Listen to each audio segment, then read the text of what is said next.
pamoja, kutoka sokoni hadi mashamba, mkono kwa mkono. Hatukubali kuvunjika, tutanyamaza. Kenya inapaswa kuinuka au itasambaratika. Kutoka kwa mama wanaohesabu sarafu sokoni, hadi kwa vijana wanaokimbiza ndoto mitaani. Kutoka kwa wakulima waliopiga magoti kwenye ardhi kavu, hadi kwa wanafunzi wanaotembea maili kwa ndoto iliyo mbali. Hatuko wavivu, hatujapotea. Tunaishi katika uzito wa ahadi iliyotekelezwa nusu. Tuliambiwa juu ya uhuru, kuhusu harambee, kuinuka pamoja, juu ya ardhi yenye moyo na mavuno mengi. Lakini sasa tunaangalia viongozi wakinenepa, wakati familia zinaendelea kuwa na njaa. Ni mwito, tunasimama pamoja, kutoka sokoni hadi mashamba, mkono kwa mkono. Hatukubali kuvunjika, tutanyamaza.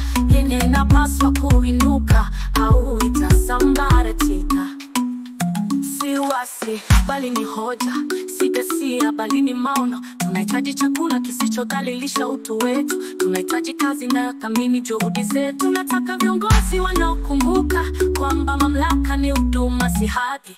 Tumechoka kuwa na subira wakati ufisadi unatwibia kesho yetu. Tumechoka kauli mbiu, tunataka suluhisho, kwa walio madarakani, kwa walioko kimya, kwa walioko na hofu.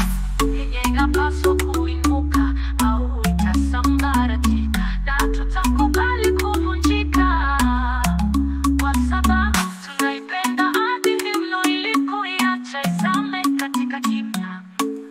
Kwa hivyo tunasema, tunasimama, tunaita.